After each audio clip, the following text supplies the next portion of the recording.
Halo sahabat beriman yang dirahmati Allah. Pernahkah kita mendengar dengan sebutan malaikat?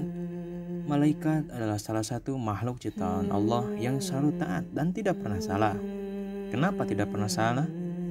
Karena malaikat ini diciptakan dari cahaya tanpa adanya nafsu di dalamnya.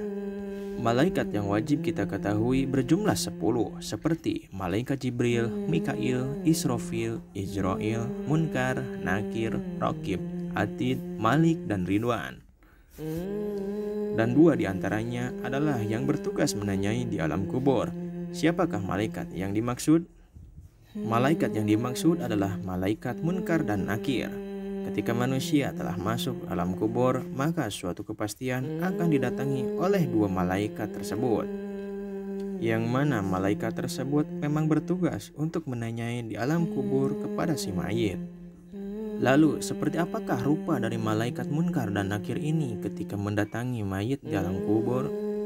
Berdasarkan kitab Sulam Taufik menyatakan bahwa li'annahuma ya'tiyanil mayyita bisuratil munkirah. Sesungguhnya malaikat Munkar dan Nakir akan mendatangi mayit dengan rupa yang jelek atau menyeramkan. Fa inna sifatahuma annahuma aswadani azraqani.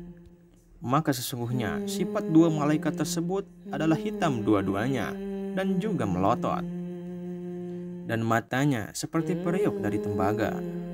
Dan di dalam riwayat yang lain seperti kilat, dan suaranya dari Munkar Nakir itu seperti geledek, di mana berbicara 2 malaikat Munkar dan Nakir tersebut akan keluar dari mulutnya seperti api. Di antara salah satu tangan dari malaikat Munkar dan Nakir tersebut ada yang membawa gada atau palu. Jika dipukulkan gada itu kepada gunung, maka gunung itu tentu akan hancur. Di dalam satu riwayat, jika suatu kumpulan manusia mengangkat itu gada yang dipegang oleh malaikat Munkar dan Nakir, maka tidak akan pernah mampu untuk mengangkatnya.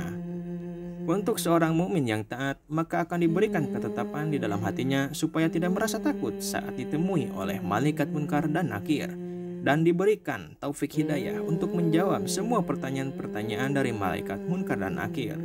Dan pada saat itu juga, mayit yang berbaring di alam kubur ibarat tidurnya pengantin baru. Kan tetapi jika seseorang yang munafik dan kafir yang didatangi oleh 2 malaikat ini, pada saat bertanya kepada mayit yang kafir dan munafik itu, ibarat seperti orang yang sedang marah, nyentak dengan suara keras seperti geledek. Semoga kita semua menjadi bagian dari orang-orang yang beriman yang mendapat petunjuk Allah Subhanahu wa taala. Allahu a'lam bishawab.